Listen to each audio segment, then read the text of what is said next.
Hello, my friend, and welcome back to another episode of the Everyday Boss podcast. I'm your host, Jennifer Jane, and today Maggie is with me. I absolutely love Maggie Olson. If you have not met her, you are going to love her. Let me tell you a little bit about her first, though, before we jump into this conversation. Vivacious, playful, and welcoming to everyone, Maggie is a multi-passionate, creative entrepreneur, business coach, and mom. She started her photography career while working a corporate job. After realizing burnout had set in, she left the corporate world to pursue photography full-time. Over the last 17 years, Maggie has grown her photography brand, learned to teach yoga, purchased, grew, and sold a yoga studio, and in 2020, she opened a thriving coaching business. Today, Maggie has leaned into the opportunities that coaching has opened up. She brings elements of yoga, mindfulness, meditation, and self-care, her wealth of business knowledge, and a vast network of connections to her coaching business. She provides herself in being supportive, a good listener, and great at asking questions to help her clients work through limiting beliefs and to grow them in life and business. Welcome to the show, Maggie. Yay! Thank you. Yeah, I'm so excited to be here. Yay! We were being a little silly before we started recording. Maggie and I have a super lengthy connection history, but we are both manifesting generators who quickly became fast friends. Yes, Yeah. absolutely. Oh my gosh. I mean, it feels like we've known each other for forever. Yeah. At this point. Yeah. It does. It really does. It's probably been what, 2 years? Something like that? Yeah. When did you launch your podcast? Because that's how we connected. I launched that podcast in the beginning of 2023. Okay. I think. So we probably met like the end of 22. Yeah. Beginning of 23. Yeah.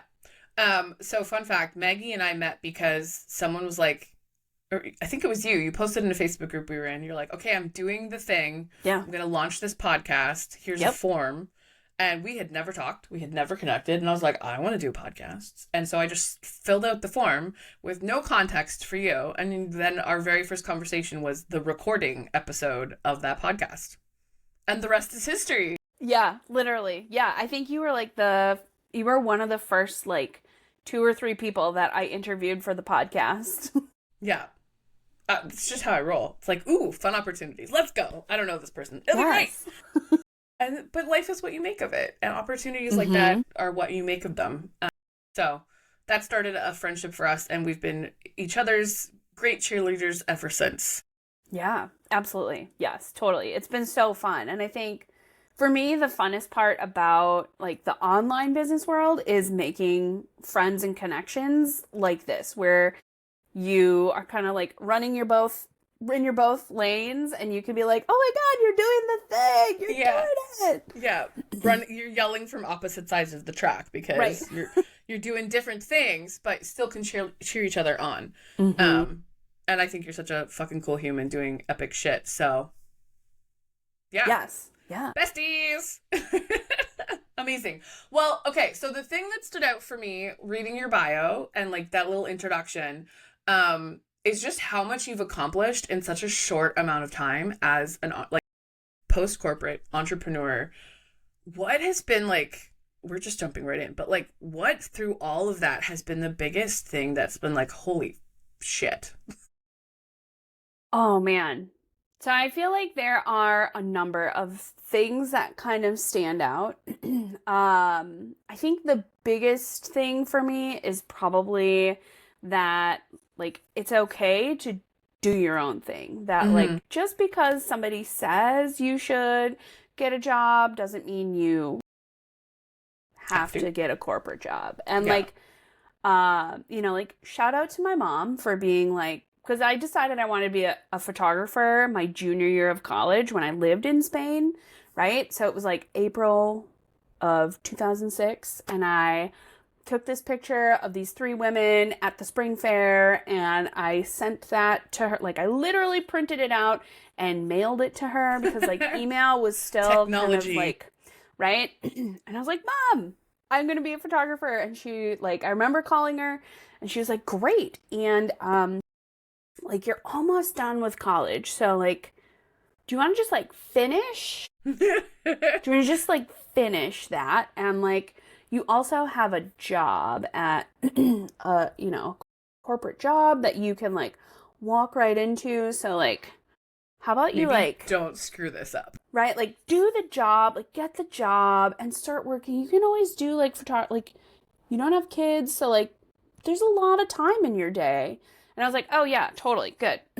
Perfect, yes. And actually, you know, like, the job, I worked in a diaper machine making factory, which is, like, so fun, so cool. Very sexy. Very Yeah. sexy. I mean, like, super niche, so, like, I know a lot about diapers.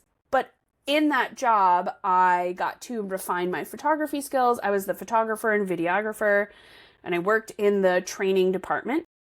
So I created technical documentation, and by the time I was done in corporate or getting to the end of that, I was giving the trainings for the customers that were coming in. So really it was setting me up for what I do now, right? Mm-hmm. Presenting, connecting with clients, like being able to generate leads and help others generate leads and understand like what is that conversation you need to have. So, you know, like some of those skills that I learned, I wouldn't have been able to be where I am today without them. So, you know, like those big takeaways for me are really like, I've really refined how I connect with people, how I help others connect with their people, and then like just being able to get curious and play, right? And like keep that like, okay, this is a cool opportunity. How will this expand for me? Yeah. I think it's so interesting, especially as entrepreneurs who've been doing something for more than just a handful of years, looking back and seeing where the threads of like pre-entrepreneurship life are woven into the work we do now, right? Like it's a tapestry of things. And I can look back at like my retail days. I worked for a market research company. Those things, right? Like the market research company, I was cold calling people and asking them to do surveys about newspapers and like to be in market research studies and stuff like this. And it was fun. I was really good at it. Turns out I can talk to strangers, no problem. Go figure. Who knew? Who knew? It definitely does not show up at all, you know, in my entrepreneurial journey now. Not even a little bit. But, you know, like that confidence to just, hello, random person from the internet. Let's be besties. Literally. Kind of conversations, right? And now I'm hosting podcasts and having these kinds of conversations with people that I've met once, maybe twice, and only have a small frame of reference for. So like those little threads that have been pulled from our history that now show up make such an impact. And I think sometimes it's important to stop and honor that a little bit. But it's so funny to me that you worked in a diaper machine making factory. Like what? I didn't know that was the thing. Who knew? Yeah. It's definitely like a random, like the area that I live in is, there's so many random things here. So I live in Wisconsin, right? Small town, USA. Like Kohler is here, the toilet maker, right? Like, Okay. I mean, they make more than toilets, but like, Right. they are here. You know, like Bemis, the toilet seat manufacturer, is Well, here. if you have one, you kind of need the other, I guess. Right? Yeah. Put them together. Yeah. And like cheese factories, like Johnsonville Sausage is literally across the road from my house. Wow. Like, so there's just a lot of random things. The diaper machine making company is here. Yeah. So it's a pretty fascinating area to live in, but definitely one of those like weird, random, like, you know, like, I wouldn't think of Wisconsin as being like an industrial hub, to be honest, right? Right. Like, yeah. that's not what comes to mind with Wisconsin. Probably more like cows. I mean, we have a lot of cows also. Yeah, I mean, the cheese thing doesn't surprise me too much. You know, even sausage isn't too far out there, but toilets and diapers is a little... Anyways. But like the threads that kind of pull things together, right? Like, and then somehow you threw in like yoga. Yeah. Into the middle of that. Yeah. I mean, like literally a yoga studio opened downtown, and because I am who I am, and, you know, like I trained myself to not be afraid to talk to strangers, which probably goes against every grain of my being because I'm a child of the 90s, right? Like, and it was a big, like, don't talk to strangers. Stranger danger. So, like, you know, the studio opened in 2012, and I happily sent them a little Facebook message, and I said, hey, I'm a local photographer. If you ever need any photos, I would love to come and take photos of your space. You can use them for whatever promotional purposes you want. I would just love to serve the community. To which they replied, please come in and take a class. And I was like, oh, okay. Like, I mean, I can stretch. Yeah, sure. I could touch my toes. That's great. And I walked into a heated power yoga class without knowing it. Very brave. And it was in the middle, like I had no clue. It was just like yoga on their website. But like I walked in, and after an hour, I remember like getting up off the floor and I was like, what? What just happened? Yeah. What just happened to me? What dimension did I just get booted out of? Yeah. But also, like, it gave me such a connection to myself that I was like, oh, well, now I want to go back. And I kept going back. So it got to the point where, you know, they eventually were like, well, hey, we're hosting a teacher training. You know, like, you would be a really great teacher. A lot of people really love you in class. You would be a really great teacher. We would love to train you so that you can teach classes. So I did that. And then in 2014, they were like, the two women that owned it were like, hey, we're moving to Hawaii. Well, of course they are. Rude. And they're like, you can buy the studio or we're going to close it. And I was like, don't close my yoga. You can't close my yoga home. You cannot close it. So then they were like, you're buying a yoga studio, which is great. And I learned so much in there, right? So that continual refinement of my business skills, you know, definitely like I had to learn how to manage a team because I needed yoga teachers. So I had to teach the teachers how to teach, and then I had to manage the teachers. I had to help them learn how to generate leads and bring people into class, which is why I get so passionate about having conversations, generating leads, and like literally not being afraid to DM people and say hi and have a conversation.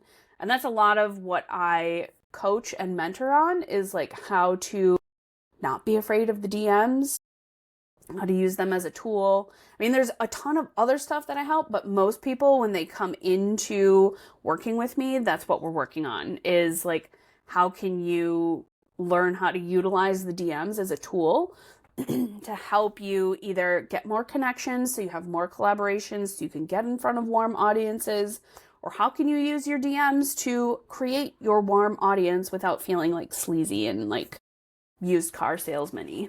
Yeah. Well, it's so interesting that thread, right? That bravery to be like, hey, can I take photos for you?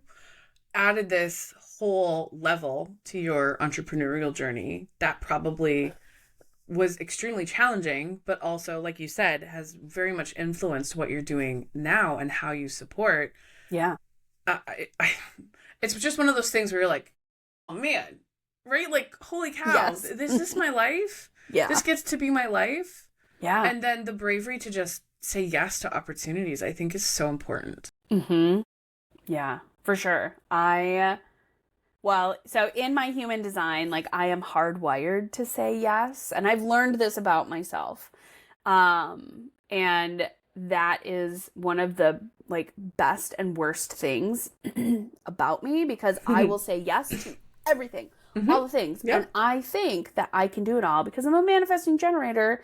And I'm like, no, really, like this thing that probably will take me 2 hours, it'll only take me 5 minutes, I swear. Right? If I could just have 5 uninterrupted minutes, probably. Yes. Yeah. So like some of what I have like personally been working on is really making sure that what I'm saying yes to feels aligned, and I can see or sense kind of a general like trajectory of like, how is this opportunity going to continue to amplify what I'm doing? Yeah. All right, I want to go back to the whole loving the DMs thing. Yeah. I do love the DMs. Well, that's bully for you, my friend. For me, I struggle with the DMs because it feels like a distraction. Like I feel like I'm getting ripped away, and notifications drive my brain a little bit insane. So for me, I almost resent it a little bit. So like how do you get past that, right? Like the whole purpose of this podcast is to really like talk about people's journeys, talk about the magic that they make, but then also like let's get tactical. Mm-hmm. How do you get past that, like resenting the interruption or the disruption? Because I know there's other people that feel the same way of the DM when you're like in the zone. Like I don't know, what do you do? So I schedule time to be in the DMs. And then Smart. if it's outside of that scheduled time, well, I've turned all my notifications off on my phone, right? Mm-hmm. So unless you are on like the list of chosen people, I do not see your notification. The chosen ones. Right? Like unless I'm picking up my phone to like look and be like, oh, okay, well here's this thing. So I try to schedule in time for the DMs every single day. Now, I teach a lot of my clients that you can do like 10 or 15-minute sprints, 1 to 3 times a day, more if you want. But keeping that like literally setting a timer and, looking at, okay, here are the notifications I have. I have 15 minutes on the timer. I'm going to go through the notifications. I'm going to start at the bottom and work my way up. And whatever I get done, and then I move on to the next thing. Mm-hmm. Or I'll set another timer and keep going, right? So it's just, for me, it's that like kind of a welcomed break for me because I've trained myself to be like, nope, I'm going to do this like kind of more intense focus thing. And now, okay, I'm going to get up, walk away, and I'm going to come back and I need a little break. Right? Mm-hmm. So I'm going to answer some DMs. So I'm going to, put up that 15-minute timer and I'm going to go to town and then I'm going to move on. Right. So instead of falling down some sort of scrolling rabbit hole or playing on your phone, you've turned it into kind of a mental rest. Yes. Essentially. Yep. Okay. Yeah. And, it definitely took some trial and error, mm-hmm. right? For me to like not get lost in the sauce and like down the rabbit hole. And, I will say that being a photographer in the early 2000s, right? I opened my photography business in 2007.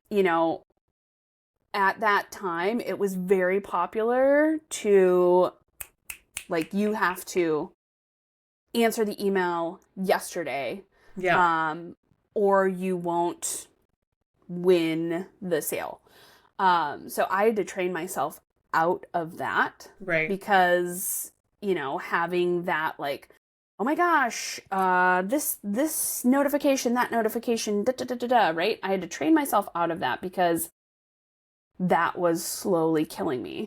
Right. And it was like, I can't handle all of these distractions. I'm not getting any work done.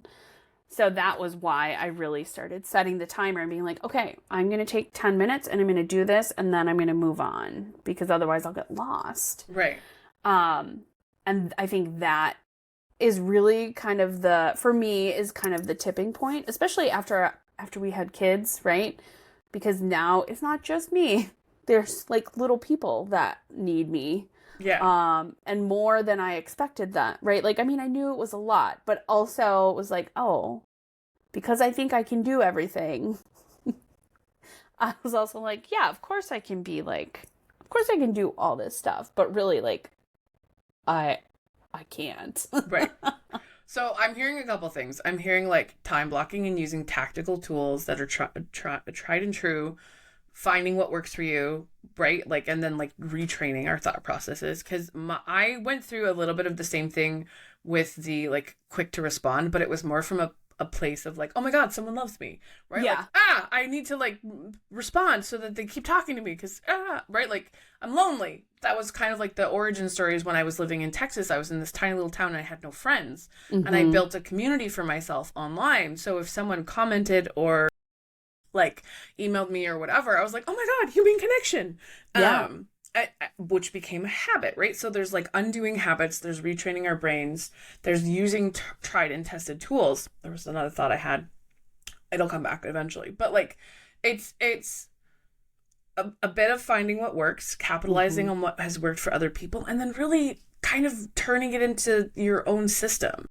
Yeah. Yeah. And I will say a lot of people, when I bring up like time blocking, people either love it or they hate it. Right. And the people who are like, I don't time block. I'm like, yeah, but like, I'm not talking about like 2-hour time blocks. I'm talking like 10 minutes because we're not trying to live online. And there's also a big difference of working on your business and in your business, 100%. right? And a lot of people get stuck working in their business and forget to work on their business. So, you know, like the DMs are working in my business because that's going to bring me leads. So I want to do that every day, at least once a day. And I've had people tell me, well, I don't have 10 minutes. And I'm like, if you tell me, you cannot tell me that you're not scrolling for at least 10 minutes a day. I don't care if you're in the bathroom.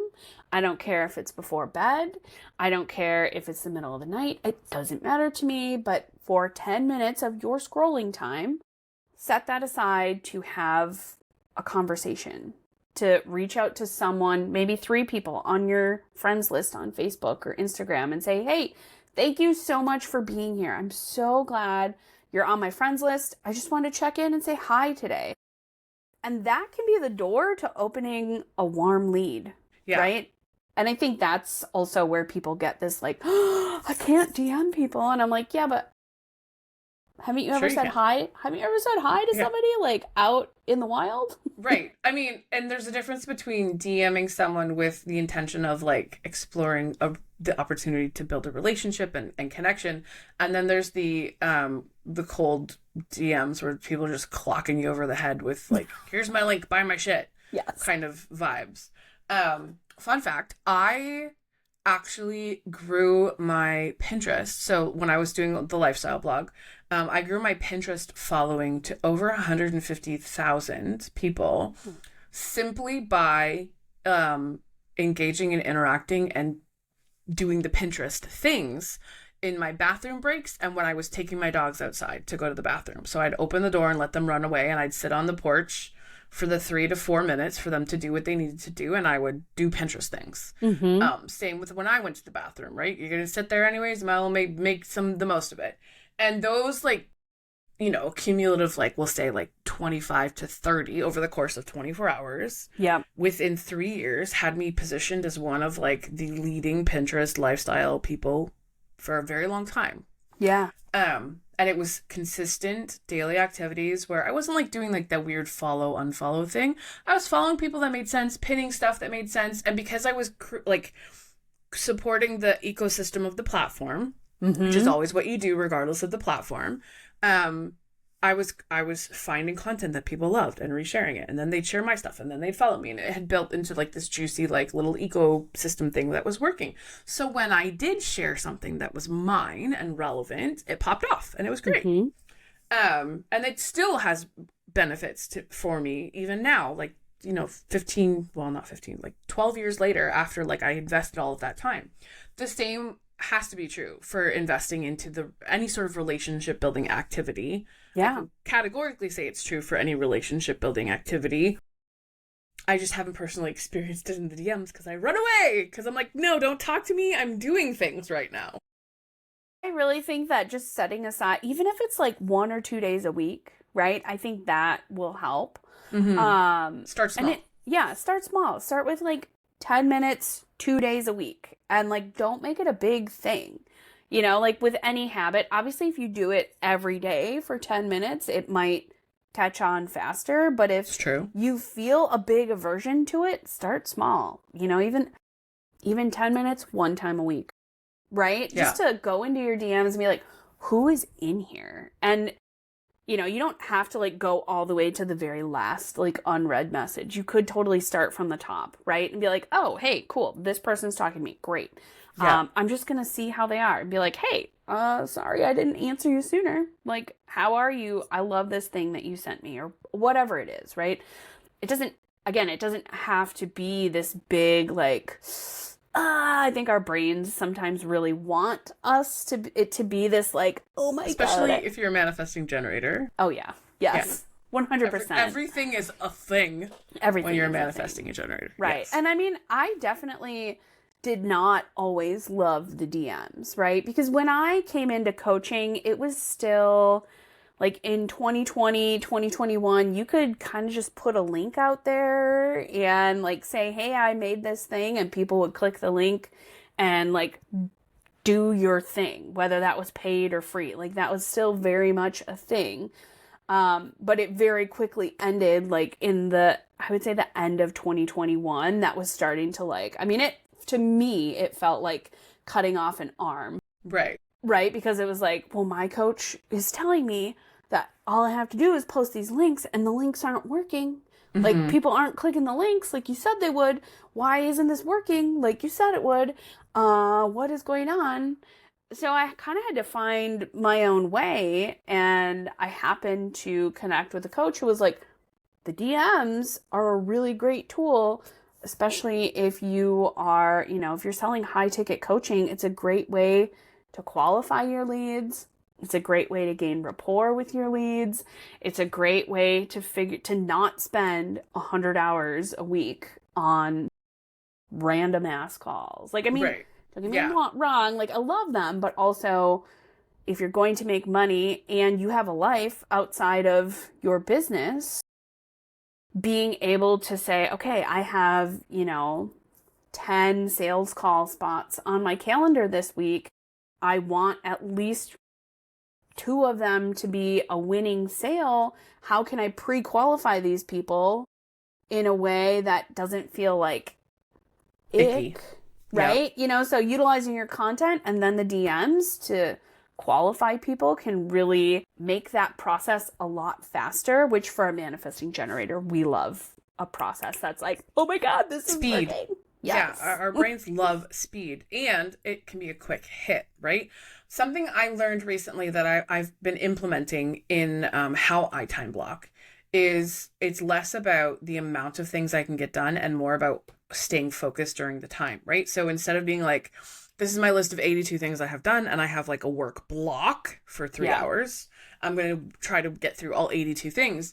It's like, nope, I'm going to be the most focused, the most intentional, the most strategic that I can be in those 3 hours, eliminating distractions in every other capacity and moving my way through strategically as opposed to doing the thing.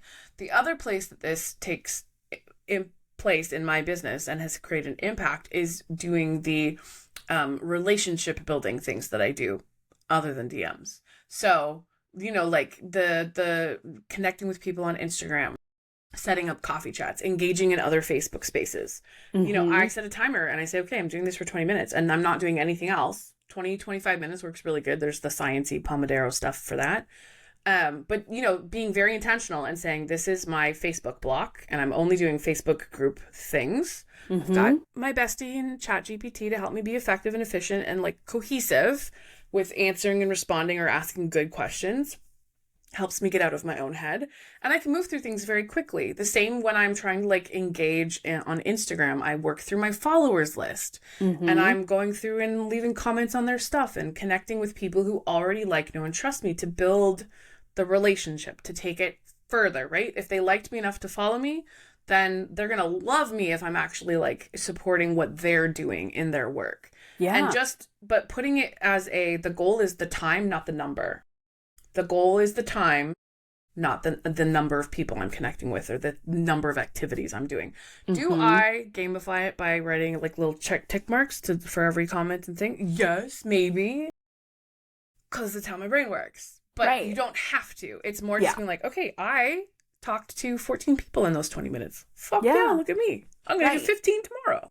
Right, exactly. And I think, when you can do that, and whether it's gamified or not, but when you have those blocks of time, it makes you feel so much more productive, right? And you can, at the end of the day, you can be like, wow, I talked to 14 people today. I furthered a relationship with 14 people. And if you do that, right, even 2 times a week, that's 30 people who you have furthered your relationship with. Yeah. That's potentially 30 people who you could ask to be on a sales call with you, right? If it's the right point in that conversation. And that's something that took me a while to kind of figure that out, was like, Right. at what point in time right. do But I you'll never ask? know if it's the right point in the conversation if you're not even having the dang conversation. Right, exactly. Yes. Yeah. The other day, I think maybe like last week, I posted on Facebook, and that's where I'm really active, is Facebook. I posted something about, in one word, describe your DM strategy. And there were so many people who commented, because I posted it in like 8 different places because I can't help myself, right? And every place that I posted it, there was at least one, if not more, people saying, I don't cold DM people. And I'm like, That's not what I asked that's not what I you. asked at Yeah. all. And to a few of them, I responded back and I was like, so I'm not trying to be a jerk when I ask this. Like, I'm literally just trying to understand, do you not use the DMs at all? You never, Right. How do you get people from a post or a comment section to like a call? Mm-hmm. And I understand that there's obviously a million different ways to get from a cold contact who you've just met to a call and potentially a sale, but like, it takes a lot more calls if you've not pre-qualified them utilizing the DMs or utilizing a Facebook group or, somewhere where you can bring this large group of people down into a smaller, warmer, hot audience. Like, how are you doing that? And one of the people sent me a message and like, well, I'm not. And I'm like, then are you like... Are you alive? It's probably rude of me to ask, but like, are you making money then? Is this just an expensive hobby? Like, what? Can you please illuminate me on what is working for me. you? Yeah. I mean, there are passive things we can do, right? Totally. But it has to be a part of a bigger system and strategy, because if you only ever do passive things, you're going to grow or make money at such a slow rate, or you're going to have to spend so much money to make money that you almost kind of just barely break even, right? Like if you're going to go with an ad strategy and you haven't built a community or relationships or built something organically, you have no metrics and no information to build a ads campaign off of. You're literally just like throwing $5 bills into the wind and hoping it smacks somebody in the face that, ooh, $5, right? Yeah, literally. That's what ads are. Yeah. Yeah. It's probably the best analogy anyone's ever come up with. Anyways. Yeah. But like, I mean, it doesn't work.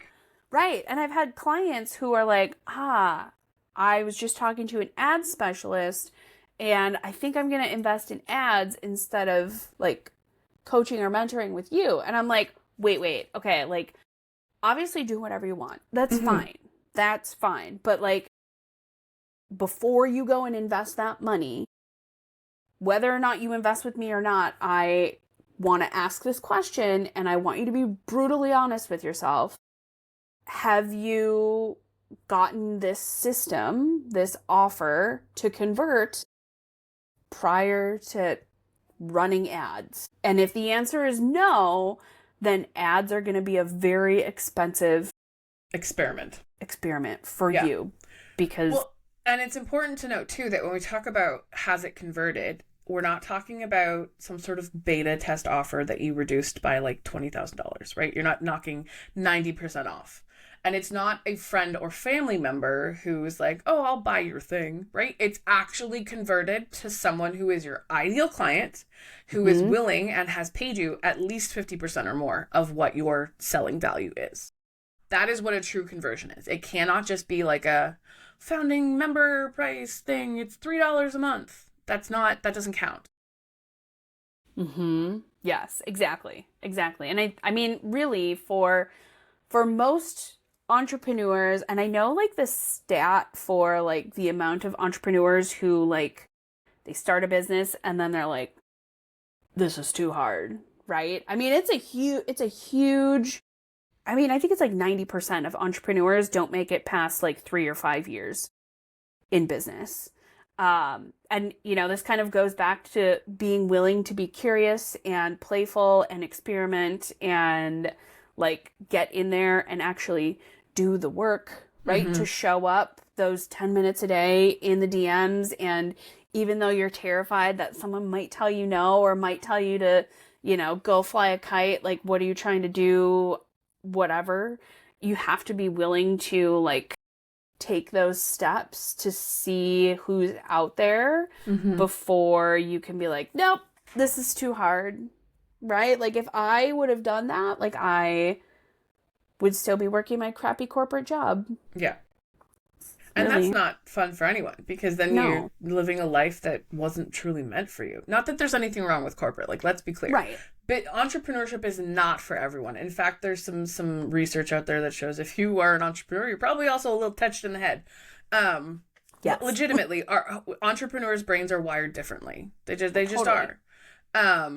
So we're all a little bit weird together, which is awesome. Well, I like your kind of weird. But like there has to be some recognition of like, you gotta test the waters and put in some effort. Also, any entrepreneur who's been doing it for more than 5 years has learned to make it look easy, right? Because it's the same as breathing for us, because it's so integral to who we are and how we operate that it doesn't feel like work, which is how we last more than 5 years. I've been an entrepreneur for over 15. It doesn't feel like work to get to sit down and have a conversation with you, right? This is not work for me.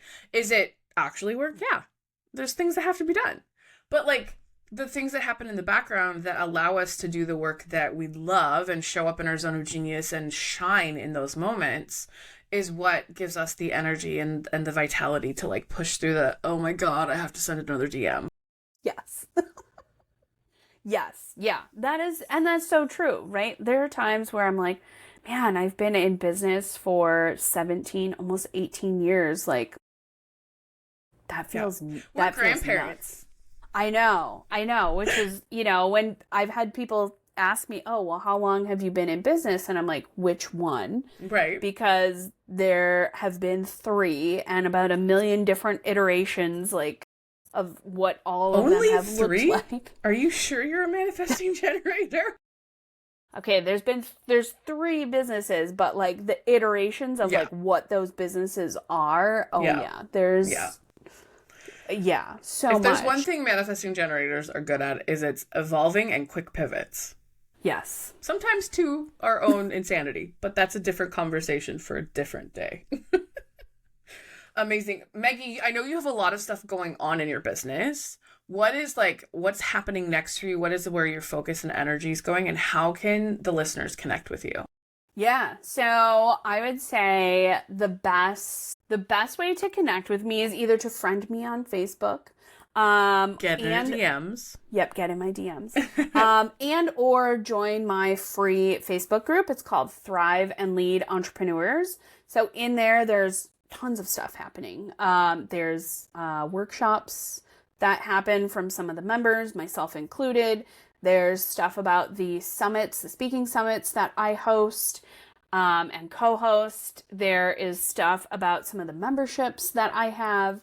I would say the most like fun thing that I have coming up is the 6 weeks to master your DMs.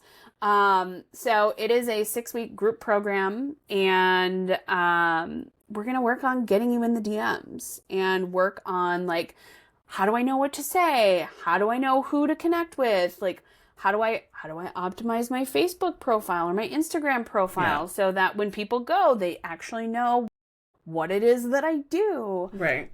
So really just kind of priming people to like have better conversations. Be successful. To be successful. Right. Yeah. Because like for me at this point, you know, being almost 20 years into business, like I look at people and I'm like, stop doing that thing. It's not going to work. But if we said that out loud, we'd get in trouble. Right. We would. But, you know, I mean, like, you know, I strive to be that grandma in the old folks' home that is like just popping off and snarking because like that just sounds like so much fun to me. And I've always thought I would be the little lady that took her teeth out and bit people. That's what I always thought. That's the joke I used to make. I'd probably be the little old lady who has like a crochet club, and then I'm selling the crochet stuff for profit.